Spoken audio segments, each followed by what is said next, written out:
مشاهدي الأفاضل، طيب الله أوقاتكم أينما كنتم بكل خير. أحييكم وأقدم نشرة أخبار المساء من الفضائية الإريترية، استهلها بالعناوين. إصابة 50 مواطنا بفيروس كورونا اليوم. نمو جيد لمزارع الطاف في تسني.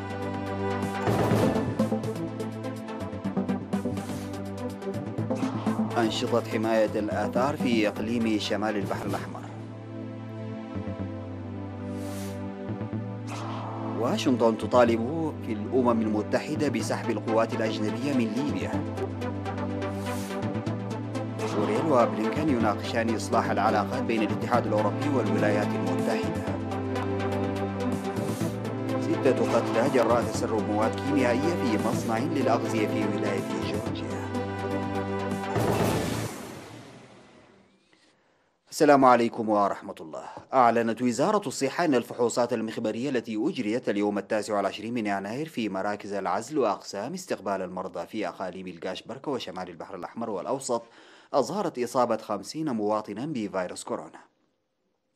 وكانت 26 من الإصابات في مراكز العزل بإقليم القاشبركة، 17 منها في أديبرة، و5 في بارنتو، و3 في هيكوتا، و1 في أغرداد، و10 في مراكز العزل في إقليم شمال البحر الأحمر، منها 7 في أم هميمة، و2 في قندع، و1 في مصوع، وكذلك 14 حالة إصابة في أقسام مراجعة المرضى في الإقليم الأوسط. في غضون ذلك شفي 45 مريضا بكورونا، منهم 44 بعد تلقيهم الرعاية الصحية في مستشفيات إقليم القاشبركة، و1 في الأوسط. بهذا وصل عدد الإصابات بفيروس كورونا في البلاد حتى اليوم 2135 إصابة، شفي منهم 1594، ووفاة 7 مرضى، ولا يزال 534 مريضا يتلقون الرعاية الصحية في المستشفيات. وزارة الصحة 29 من يناير 2021. أفاد مكتب وزارة الزراعة في مديرية تسني النمو الجيد للطاف المزروع على ضفاف نهر القاش. أوضح مسؤول تنمية النباتات في المكتب السيد عند مريم أملسوم إن زراعة الطاف في تسني بدأت بمزارعين محدودين قبل 10 سنوات، ويقوم حاليا 30 مزارعا بزراعته في مساحة تبلغ 145 هكتارا في الفترة من نوفمبر وحتى فبراير، لكونه من مزروعات المناخ المعتدل، إلى جانب زراعة القمح والفول والحمص. أوضح المزارعون بتوقعاتهم بحصاد وفير.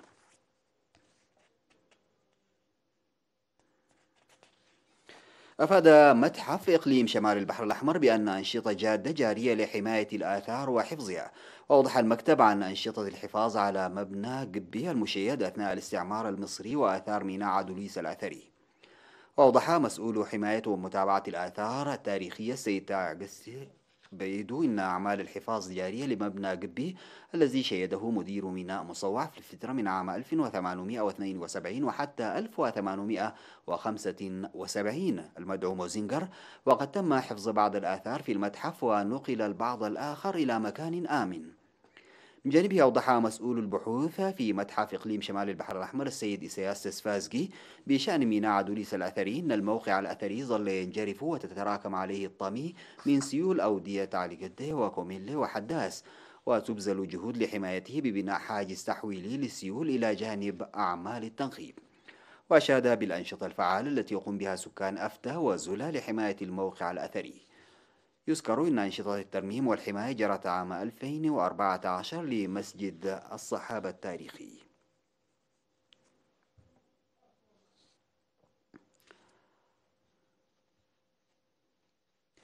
أفاد السيد سيراك دباس مسؤول مكتب وزارة الصحة في مديرية دباروا بأن الدعم الجماهيري يسهم في تطور الخدمات الصحية في المديرية، وإلى جانب استثمار الوزارة في الكادر الصحي وتوفير الأجهزة الطبية والأدوية، يساهم الدعم والمساعدات الجماهيرية الجارية لحل إشكالية ضيق الغرف وبناء غرف لانتظار الحوامل في تطور الخدمات الصحية المقدمة.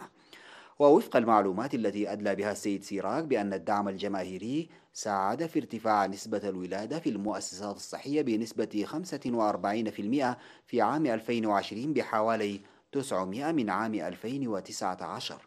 كما قام السكان بتخصيص أماكن لجمع نفايات عيادتي عد قبراي وترى أمني. وأشار مدير مديرية دبارو السيد فرونجيل تخلا هيمانوت فيما يتعلق بالمساهمة الأهلية لتطوير المؤسسات الصحية إلى تسيير أنشطة كلفت أكثر من نصف مليون نقفة وإبراز نتائج ذلك في الخدمات الصحية المقدمة. وأوضحت الحوامل في غرف انتظار الحوامل في مركز دبارو الصحي بأن بناء غرف لانتظار الحوامل يخلق الارتياح خاصة للحوامل القادمات من مناطق بعيدة. وتوضح مستندات مكتب وزارة الصحة في مديرية باروة وجود مركز صحي وستة مستوصفات وعيادة واحدة لصحة الأمومة والطفولة في المديرية.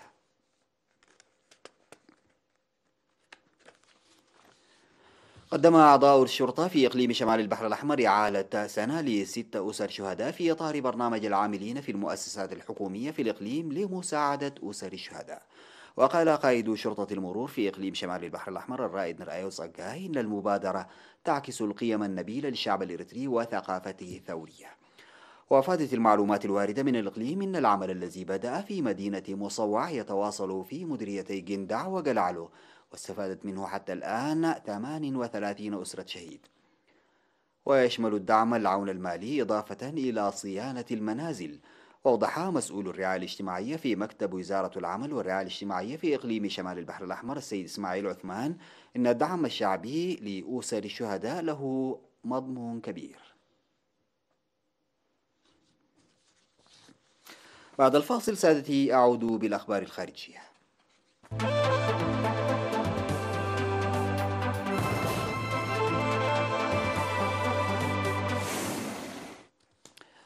أعلن القائم بأعمال المندوب الأمريكي لدى الأمم المتحدة ريتشارد ميلز إن بلاده تطلب من تركيا وروسيا الشروع فورا في سحب قواتهما من ليبيا بما يشمل القوات العسكرية والمرتزقة. وقال في اجتماع لمجلس الأمن الدولي حول ليبيا: نطلب من الأطراف الخارجية كلها بما في ذلك روسيا وتركيا ودولة الإمارات العربية المتحدة احترام السيادة الليبية وإنهاء جميع التدخلات العسكرية في ليبيا فورا. ويبدد هذا الموقف الأمريكي الحازم في ظل إدارة جو بايدن الغموض الذي لف لسنوات السياسة الأمريكية لدونالد ترامب بشأن ليبيا. وفي ديسمبر قدرت الأمم المتحدة بنحو 20,000 عدد المرتزقة والعسكريين الأجانب المنتشرين في ليبيا دعما لمعسكري النزاع. وأحصت الأمم المتحدة 10 قواعد عسكرية تأوي جزئيا أو بشكل كامل قوات أجنبية في البلاد.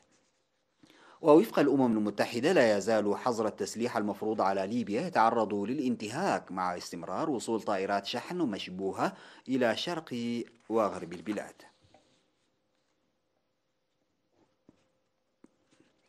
بحث وزيرا خارجية الاتحاد الأوروبي والولايات المتحدة في سبل إصلاح العلاقات بين واشنطن وبروكسل بعد انتخاب الرئيس الأمريكي جو بايدن. وأكد جوزيف بوريل وأنتوني بلينكين أن فصلا جديدا في العلاقات الأوروبية الأمريكية يفتح بعد رحيل الرئيس الأمريكي السابق دونالد ترامب عن السلطة من دون أن يذكراه بالاسم. وناقش الرجلان سبل إصلاح وتنشيط ورفع مستوى الطموح في العلاقات بين الولايات المتحدة والاتحاد الأوروبي حسب بيان لوزارة الخارجية الأمريكية. من جهتها قالت المفوضية الأوروبية في بيان إن تجديد الشراكة الاستراتيجية بين الاتحاد الأوروبي والولايات المتحدة شكل الرسالة الرئيسية التي وجهت إلى الجانب الأمريكي.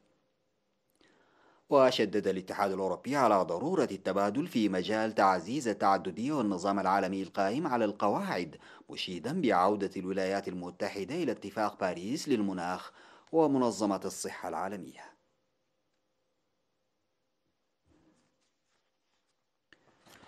قتل 6 عمال في مصنع للأغذية في غينزفيل بولاية جورجيا بعد تسرب للنيتروجين السائل لم يعرف سببه خلف أيضا 11 جريحا، حسب ما ذكرت السلطات في هذه المدينة الواقعة جنوب شرقي البلاد. وقال زاكاي براكيت من إدارة الإطفاء في مقاطعة هول خلال مؤتمر صحفي إن 5 أشخاص لقوا حتفهم في المصنع وتوفي سادس لدى وصوله إلى المستشفى. وقال شون كاوتش المسؤول السلطات الصحية الإقليمية إن هناك 3 جرحى في حال حرجة و5 يعانون من إصابات طفيفة بينما تمكن 3 آخرون من مغادرة المستشفى. وأشار إلى أن جميع المصابين يعانون مشاكل تنفسية. وأضاف أن 130 موظفا آخرين في الشركة الواقعة بمنطقة صناعية جنوب غربي جينزفيل على بعد 80 ميلا شمال أتلانتا تم إجلاؤهم سريعا.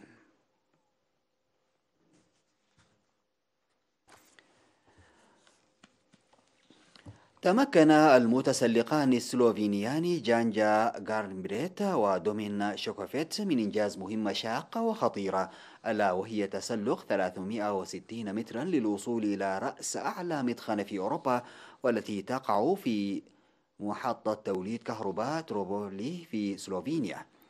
وأكمل المتسلقان اللذان من المقرر أن يمثلا سلوفينيا في أولمبياد طوكيو هذا العام أحد أصعب التحديات في حياتهم، وهي المرة الأولى التي يتم فيها عرض رياضة التسلق في الألعاب الأولمبية.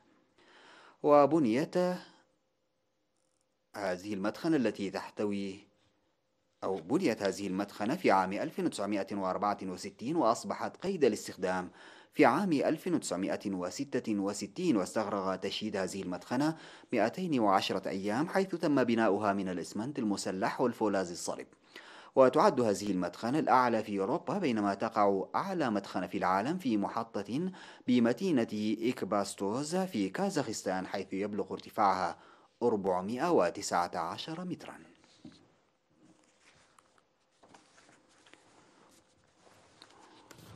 انتهى سيداتي سادتي نشرة أخبار المساء، قدمتها لحضراتكم من الفضائية الإريترية. شكرا لمتابعتكم، السلام عليكم Look at ورحمة الله these تعالى وبركاته. view.